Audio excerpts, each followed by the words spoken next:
Hi, I'm Janis from the Ohio State University in Columbus, Ohio, and I'm the corresponding author on the featured Editor's Choice article for the January ASJ issue on the aging surgeon. I'd like to introduce you to the first author of our article, and that is Derek Asserson. Derek?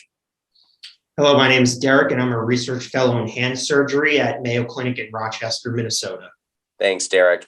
So the real question is why? Why are we even writing about this to begin with? And to answer that question, you take a look at major national medical organizations around the country and some of the survey data they collected on the aging surgeon. So for instance, in 2015, the American Medical Association, or the AMA, found that roughly 1/4 of all physicians in the United States were age 65 or older.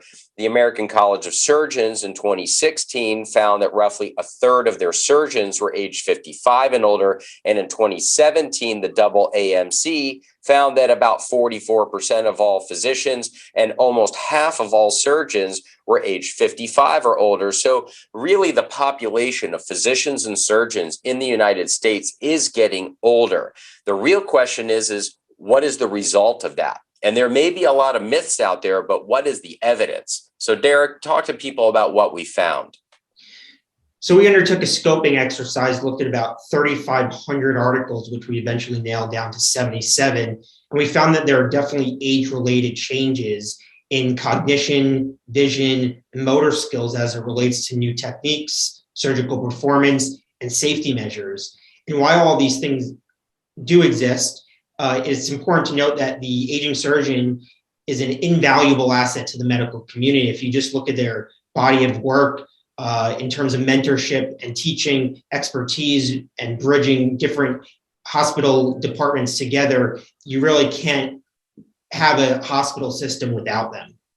So true.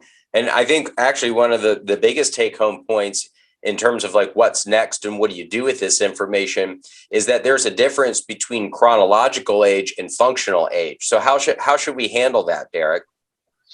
Yeah, so I would say that it's very important for institutions to establish criteria on how they measure the surgeon's capability to perform in the operating room, but it's more important that they do so objectively as it relates to functional age rather than chronological age. Yeah, no question. And this is not meant to be prescriptive. It's just to say that, there needs to be at least a call to action here because that doesn't currently exist right now. So after reviewing all of the evidence, we found a lot of stuff, but there's also more to be done. For more information, I would say read the article. We're honored that it's featured as an Editor's Choice article. And for more information, please see it in the January issue of ASJ.